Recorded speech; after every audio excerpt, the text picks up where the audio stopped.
할렐루야. 하나님 살아계십니다. 우리 찬송 하나 하고 말씀 우리 같이 나누는 시간 되겠습니다.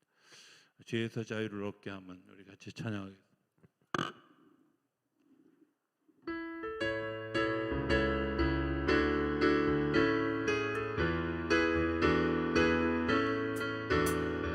죄에서 자유를 얻게 하면 보혈의 능력 주의 보혈 시험을 이기는 승리되니 참 놀라운 능력이로다.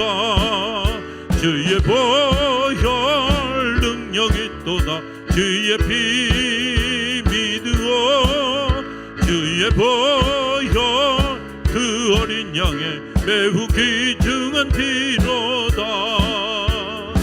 육체의 정욕을 이기림은 보혈의 능력 주의 보혈 정결한 마음을 얻게 하니 참 놀라운 능력이로다.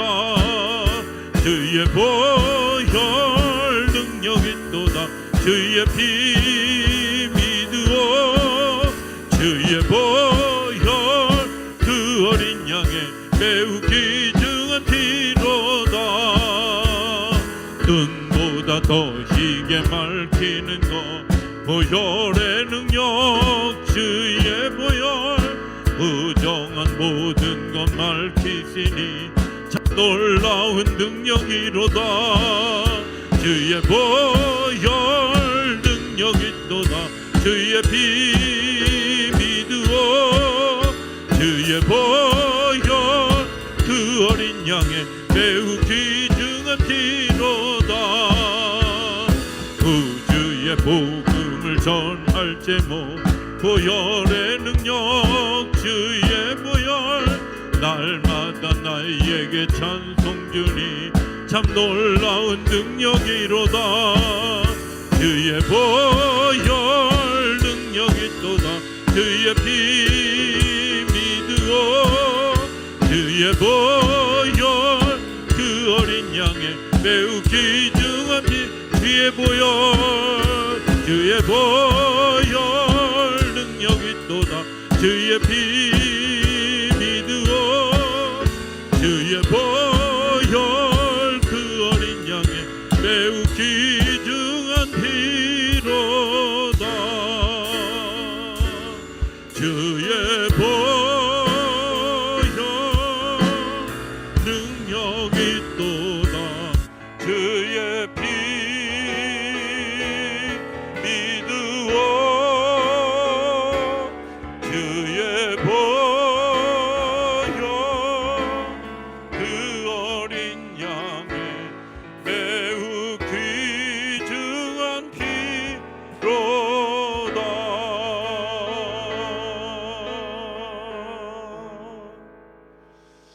아멘.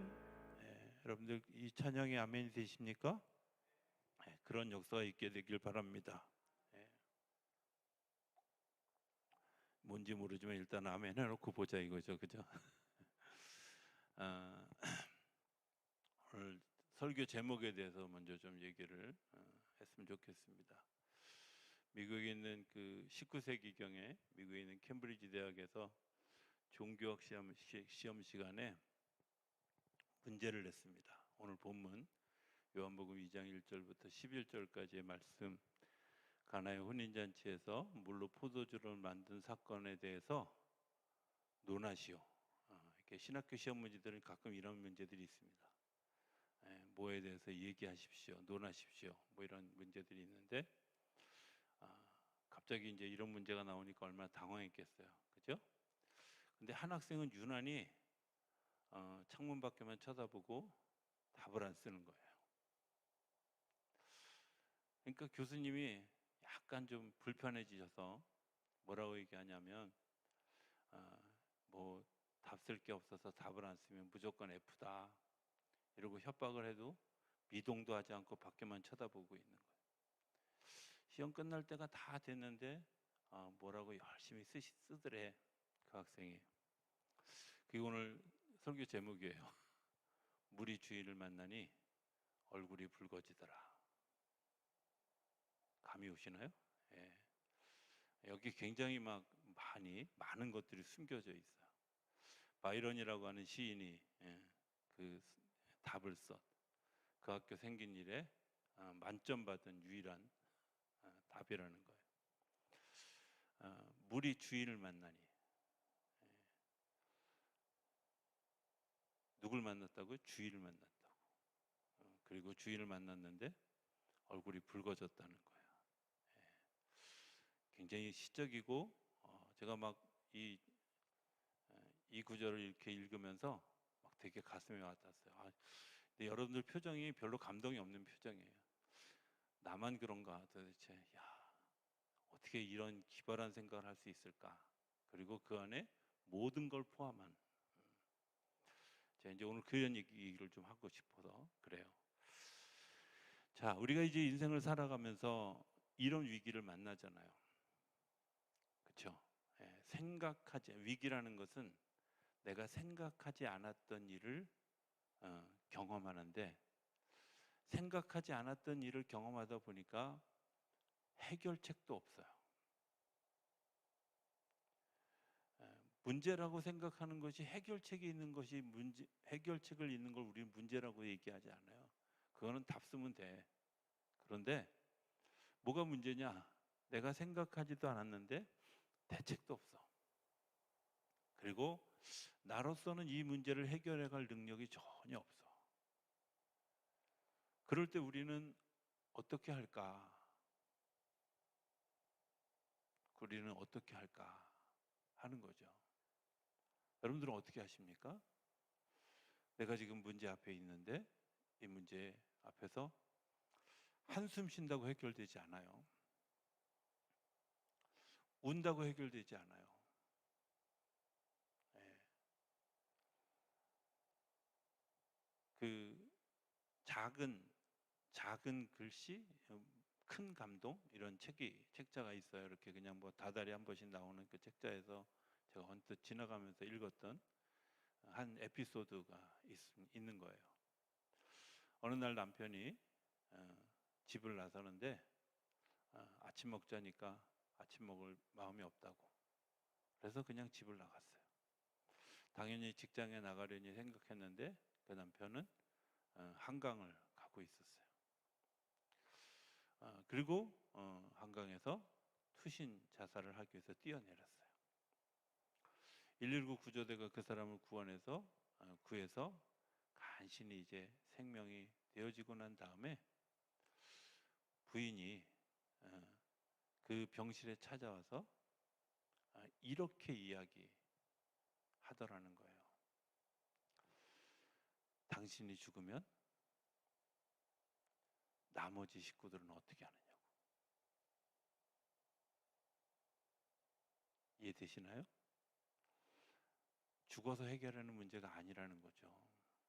오히려 더 큰 문제를 만드는 요인이 되어줄 수 있다는 거예요. 그럼 그 문제 앞에서 우리 뭐 할 수 있을까? 바이런의 답에 의하면 주인을 찾는 일이죠. 주인은 변화를 만들어내는 굉장히 중요한 역할을 하는 분이에요. 그 영어 문구에 보면 그대로 그냥 쓰면 What met the master. 마스터라는 말 우리가 잘 쓰는 말인데 모든 문을 여는 키가 무슨 키죠? 제가 답을 다 얘기해 줬는데도 저렇게 그냥 아무 소리나 하면 제가 다 네, 마스터 키 맞습니다. 이렇게 얘기하는 거예요. 이제 좀 박자가 맞아가는 것 같아요. 우리 성도님들하고. 자, 그죠? 자, 뭐라고요? 마스터 키예요. 주님은 우리 삶에 내 모든 것들을 감당할 수 있는 분이셔요. 감당할 수 있는 분이셔요. 그게 내가 큰 문제든 작은 문제든 상관하지 않고, 왜? 주님이 나를 너무나 사랑하시기 때문에 내가 문제 때문에 고민하고 힘들어하는 것을 안타깝게 여기셔요. 마치 부모가 자녀가 이제 막 굉장히 어려운 일을 겪고 있을 때에 그 어려운 일을 바라보면서 어떻게 도와줄까 고민하고 정말 최선을 다해서, 그러나 티나지 않게 도와주려고 하는 그런 마음들이 있잖아요. 그렇죠? 어머니들은 어떤지 모르지만 특별히 저는 아버지들에게는 그런 게 있다고 생각해요. 예, 왠지 티가 나면 좀 불편해지고, 그러나 티나지 않으면서도 그 걱정하는 마음, 염려하는 마음, 기도하는 마음, 이런 마음들이 있잖아요. 주님이 우리 주인이 되어 주실 때 놀라운 일들이 일어나게 되는데, 우리가 그 앞에서 하나님이 하시는 일에 대해서 놀랍게 감동되어지고 나니까, 아, 내가 그렇게 하나님을 의지하지 않고 예수님을 신뢰하지 않고, 그리고 그것들을 바라보지 않았던 그런 내 모습 때문에 얼굴이 붉어지고 눈에서 붉은 눈물이 흐르고 뭐 이런 일들이 일어나는 거죠. 뿐만 아니라 물조차도 색깔이 변하는 일들이 일어나게 되어졌다는 거예요. 자, 이제 오늘 본문을 한번 들어가 보면, 지금 이 모든 사람들이 바라보고 있는 곳이 어디였을까요? 먼저 이스라엘 백성들의 그 풍습을 보면 결혼식을 밤에 합니다. 왜 밤에 하는지는 잘 모르겠어요. 저는 우리나라 사람들이 되게 용감하다 이렇게 생각하는데, 신랑 신부가 조금 덜 생겼어도 대낮에 하잖아. 제가 아는 목사님 한 분이 결혼을 하는데 자기는 이스라엘의 풍습을 따라서 반드시 밤에 하겠다고 했대요. 고집했대요. 그러니까 신부가 도대체 왜 그러냐고. 두 분이 중매를 만나가지고 한 두 번 만나다가 이제 결혼식을 하는데 꼭 밤에 해야 되겠다고. 그리고 밤에 촛불 켜고 한다고. 그래가지고 결혼하고 났는데 그 아침에 그 사모님이, 신부가 그 불렀던 노래가 있잖아요. 딴딴따단 이걸 속았구나, 이렇게 불렀다는 거예요. 그런데 그런 의미가 있는 건지 잘 모르지만 어쨌든 이스라엘에는 성경이 이렇게 있잖아요. 밤이 되고 아침이 되니 첫날이 지났다. 이스라엘의 날짜 계산법은 해가 지면 하루가 다시 시작되어지는 시간이에요. 그 시작되어지는 시간에 결혼을 하겠다는 거죠. 그러다 보니까 다 밤에 하는 거야. 밤에 하고, 그럼 잔치는 언제 할까요? 밤새도록 하는 거예요. 그러니까 포도주가 떨어졌으면 어디 가서 사올 수 있는 것도 아니고, 또 지금처럼 그런 마켓이 있어서 사다가 뭘 하는 게 아니라 집에서 다 담궈가지고, 우리 옛날에 결혼식 같은 거 하면은 막 음식 준비 막 했잖아요. 죄송합니다. 제가 여러분보다 굉장히 더 오래 살았군요. 표정들이 제가 제 어렸을 때는 다 그렇게 하더라고요. 그렇게 하더라고요. 요즘같이 다 부페로 안 하고 다 집에서 만들더라고요. 뭐 3일째, 한 일주일째 그렇게 만들더라고. 자, 이스라엘이 그렇게 만드는 거예요. 그런데 포도주가 떨어졌어요. 가장 중요한 축제의 가장 중요한 하이라이트가 떨어진 거야. 자, 이 사람들이 다 어디만 쳐다보겠어요? 제가 지금 열심히 얘기하는데 어디만 쳐다보겠어요? 지금 뭐가 떨어졌다고? 포도주가 떨어졌으면 뭐 쳐다보겠어? 예? 포도주 통을 쳐다보겠지. 그렇잖아요. 모두가 다 문제가 있다고 생각하는 그때 뭐만 쳐다보냐면 포도주 통만 쳐다봤어요. 포도주 통만 쳐다봤는데, 이 문제를 가지고 마리아가 예수님께 와서 이렇게 부탁하니까 예수님은 의외의 장소를 이야기하면서 뭐라고 얘기하냐면, 저 항아리에다가 물을 채우라고. 여러분들 그거 포도주통 아니에요. 성경이 뭐라고 나와 있냐면 결례를 행하기 위한 물이라고, 항아리라고 얘기하는 거예요. 이 결례를 행하는 항아리가 뭘 하는 거냐면,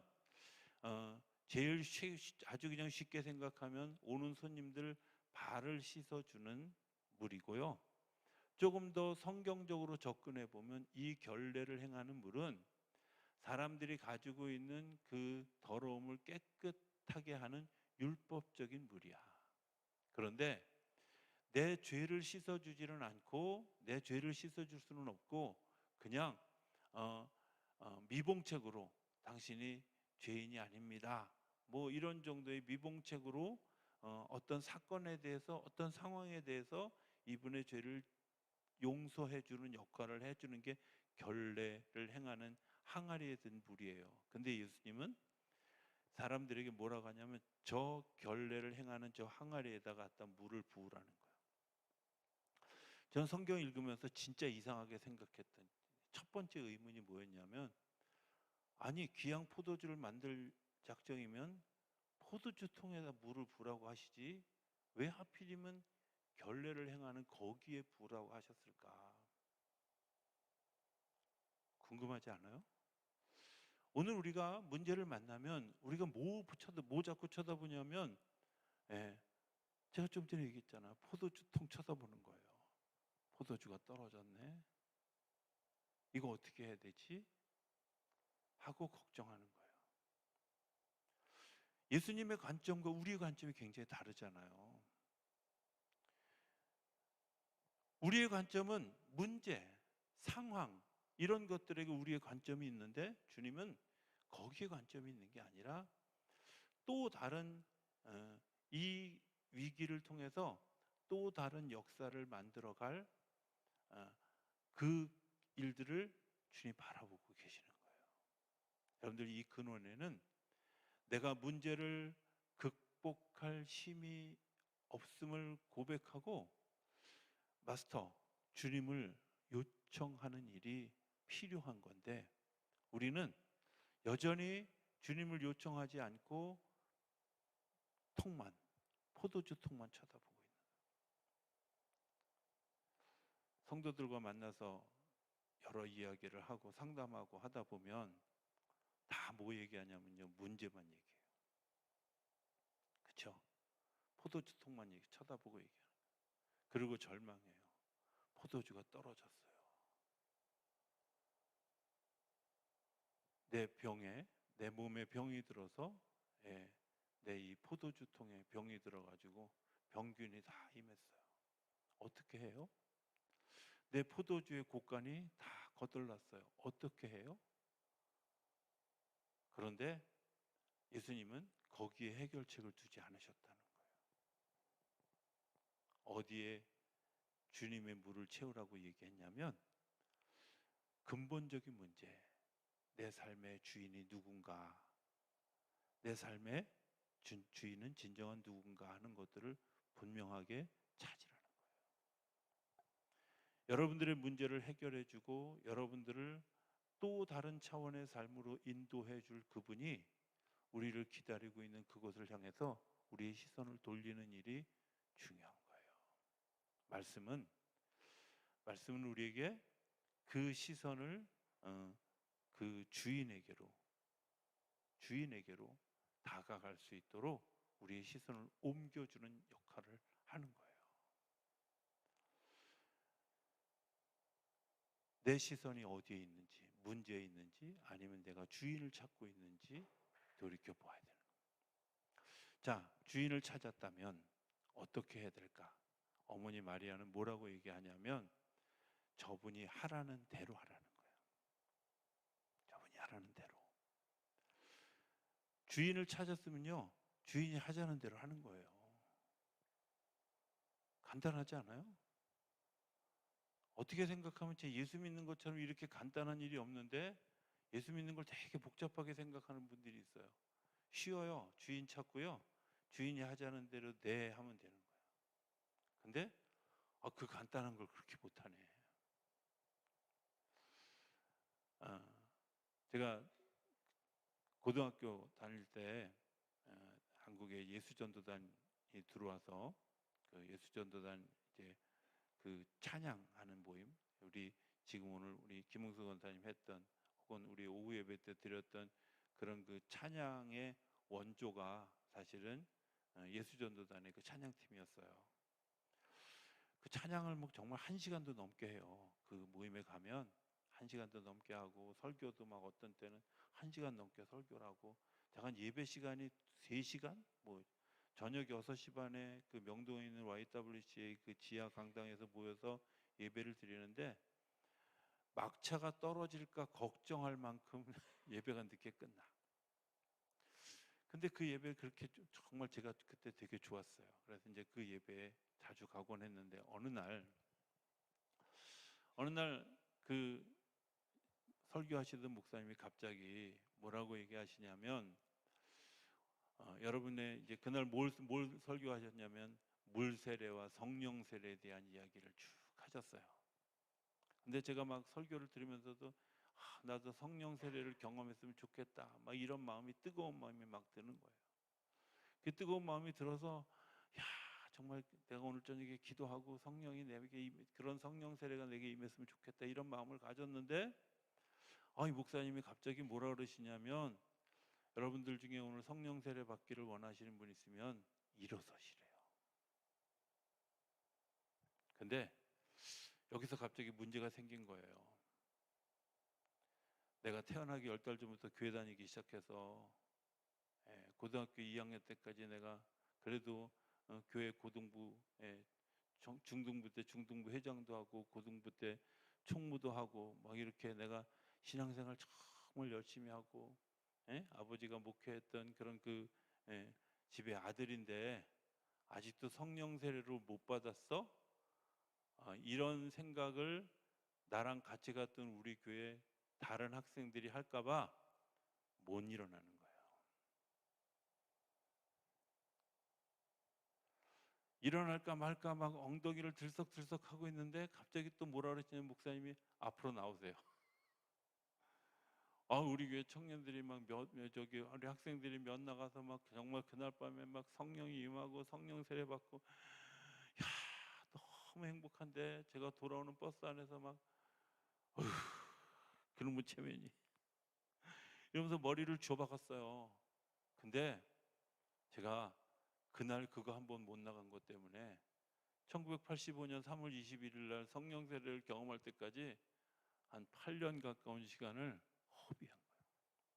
단 한 번의 찬스. 하나님이 내게 기회를 준 그 찬스. 제가 정말 그때 사모했던 그 뜨거운 마음을 생각해 보면 그리고 나중에 유치해서 뒤돌아보면 그날 내가 믿음으로 뻘떡 일어나서 나오라 갈 때 딱 나갔으면 진짜 놀라운 역사가 일어났을 거야. 근데 그놈의 체면이 그놈의 상한 이게 제가 그래서 그날 이후에 결심했어요. 이제 어디 가서 은혜 받고 이러는데 체면 차리지 않겠다. 내 생각을 삽입하지 않겠다 하는 생각을 합니다. 여러분들 은혜 받을 때 굉장히 중요한 일이 있어요. 주인 되신 주님이 나를 초청할 때 아멘 하는 거예요. 설교하면서 목사님들이 아멘 하라고 요청하는 건 그냥 여러분들이 이게 박자가 좀 잘 맞고 목사님이 기운나게 하기 위해서 그럴 수도 있어요. 그런데 진짜 중요한 건 여러분들의 고백을 담는 일들이잖아. 아멘 못하는 사람은요 손 들으라 그래도 못해요. 제가 가끔 이렇게 우리 철야 예배할 때 여러분들 막 어떤 문제 있으면 손 드세요 이렇게 얘기해도 다 알잖아 우리끼리. 제가 눈 감고 다 안 봐도 어떤 분은 손 들었을 거고 어떤 분은 안 들었을 거라는 거 웬만하면 짐작 다 해요. 왜? 내가 성도님들 성격을 다 알잖아. 소심해가지고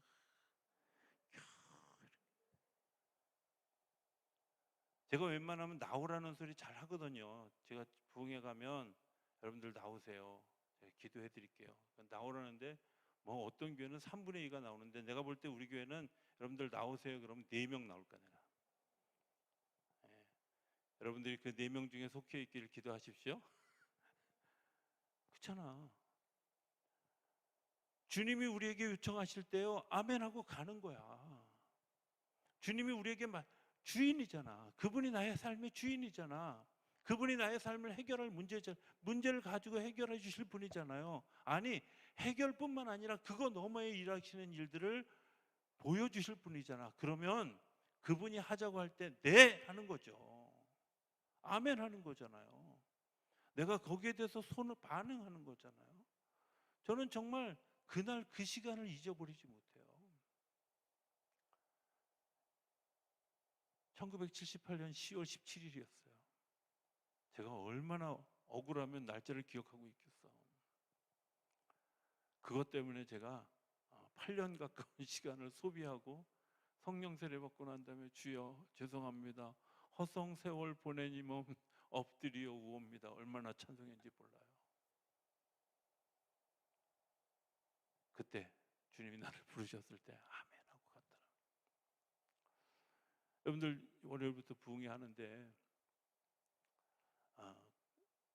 주님이 그냥 말씀하시고 하는 대로 순종하세요. 그냥. 예, 제가 볼 때 뭐 조경렬 목사님이 부흥회 하는 걸 제가 한 번도 본 적이 없긴 하지만 글쎄 나오시라고 할까 뭐 이런 거 잘 하실 분은 아닌 것 같기도 하고 잘 모르겠어요. 저도 처음 겪어보는 일이라. 그런데 중요한 건 성령이 인도하시는 대로 하겠죠. 그때 여러분들이 아멘 할 수 있는, 반응할 수 있는 그 태도가 굉장히 중요해요. 하나님의 예수님이 이 물로 포도주를 만드는 사건이 일어났던 역사는 예수님이 그 결례통을 바라보고 그 결례통을 통해서 포도주를 만든 사건을 통해 인류를 구원하려고 하는 구원의 계획을 암시해 주신 거예요. 11절을 한번 누가 읽어봐 주실래요? 11절 한번 띄워봐 주실래요? 이렇게 기습적으로 해야 방송실이 딴짓을 안 하고 있는 걸 알 수 있어요. 그죠? 11절 위에 아무도 없어요?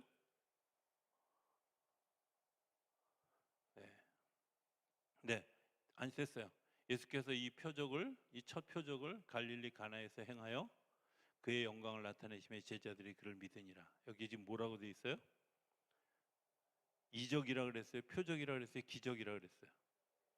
예? 표적은 뭐예요? 영어로 얘기하면 영어로 단어 쓰는 건 미라클이라 그래요. 기적이 일어났다 이런 건. 근데 이 표적이라는 단어는 사인이에요. 그러니까 예수님이 하고자 하시는 일을 드러내어 주신 거예요. 이게 그냥 이 기적이 왜 중요하냐면 포도주가 떨어져 있는 그 잔치집에 포도주를 만드셔서 그냥 이례적 사건을 만들었다 이렇게 되어졌다면 이걸 요한복음 2장에 굳이 앞에 쓸 이유가 하나도 없는 거예요. 기적이 아니에요. 미라클이 아니라 사인이에요.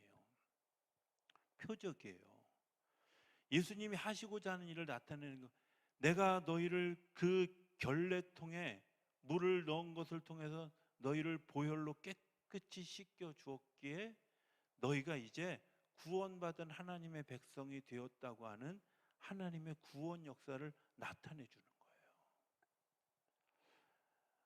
우리가 이제 저도 부흥회 가서 보면 저는 첫날만 읽어요. 제가 성경 저기 주보 성금 봉투 있는 거를 되게 좀 어려워하는 이유 중에 하나는 제게 아픔이 있어서 그래요. 제가 아주 되게 성금에 인색해가지고요. 막 13579로 내고 어떤 때는 이제 아주 요령을 많이 비웠는데 그 부를 때마다 내 이름이 안 불려지니까 되게 불편했어요. 저 같은 사람이 혹시라도 있을까봐 제가 웬만한 부흥회 가서 여러분들 죄송합니다만 제가 첫날만 있겠습니다. 뭐 그래도 헌금하실 분들 다 하시더라고. 근데 보면 하나님 이 문제 해결해 주세요. 이 문제 해결해 주세요. 이 문제 해결해 주세요. 저 문제 해결해 주세요. 이런 기도 제목들이 되게 많아요. 주님이 문제를 해결해 주시는 해결사가 아니라 그 문제를 통해서 나를 구원으로 이끌어 주시는 마스터라는 거예요. 주인이라는 거예요.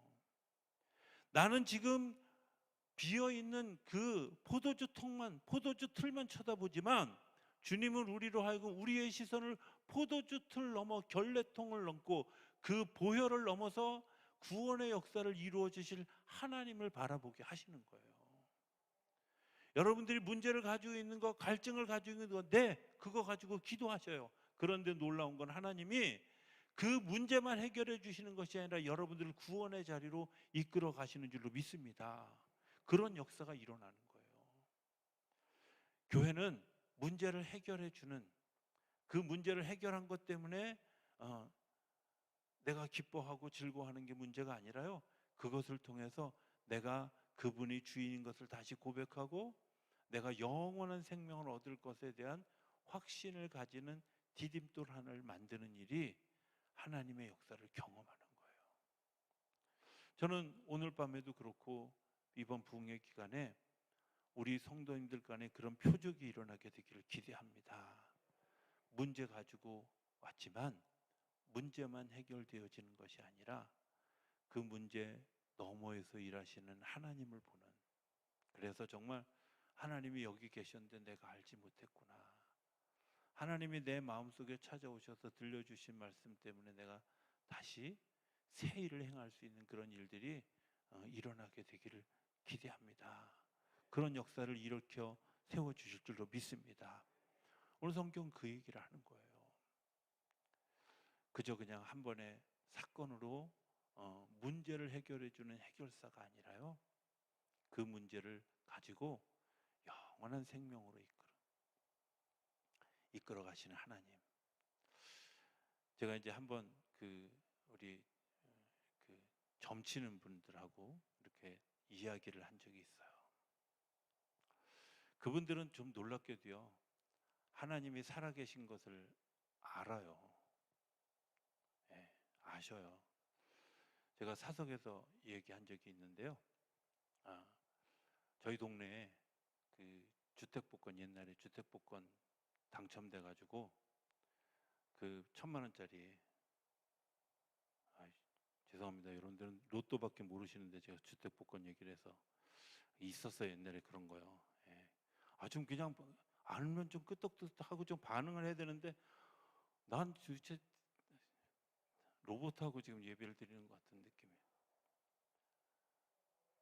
저희 동네에 있잖아요. 그분이 너무 좋아해가지고, 이분이 거지였거든요. 매일 그 동양 얻은 돈으로 이제 주택복권 산 거예요. 1등에 당첨돼서 막 손이 떨리고 발이 떨리는데, 제가 용산에 살았는데 용산에는 주택은행이 없고 노량진에 있었어요. 이분이 그 한강대교를 건너가서 너무 좋아가지고 그냥 옷을 벗어서 한강에다가 이 거지 옷 안녕 그러고 샥 던졌어요. 샥 던졌어. 이러면서 옷을 살짝 벗는 거예요. 던졌는데 은행에 가서 주택복권을 끊으려고 보니까 그 아세요? 정말 그 한강에 있는 모든 이 배들이 동원돼 가지고 찾았는데 뭐 찾아도 다 젖어서 쓸모없는 사. 얼마나 많이 우는지, 우리 옆에 집에서 살았는데요. 얼마나 우는지 그 담 너머로 소리가 다. 그렇게 우는데도 동네 사람들이 저 사람 그럴 수밖에 없어 인정했어.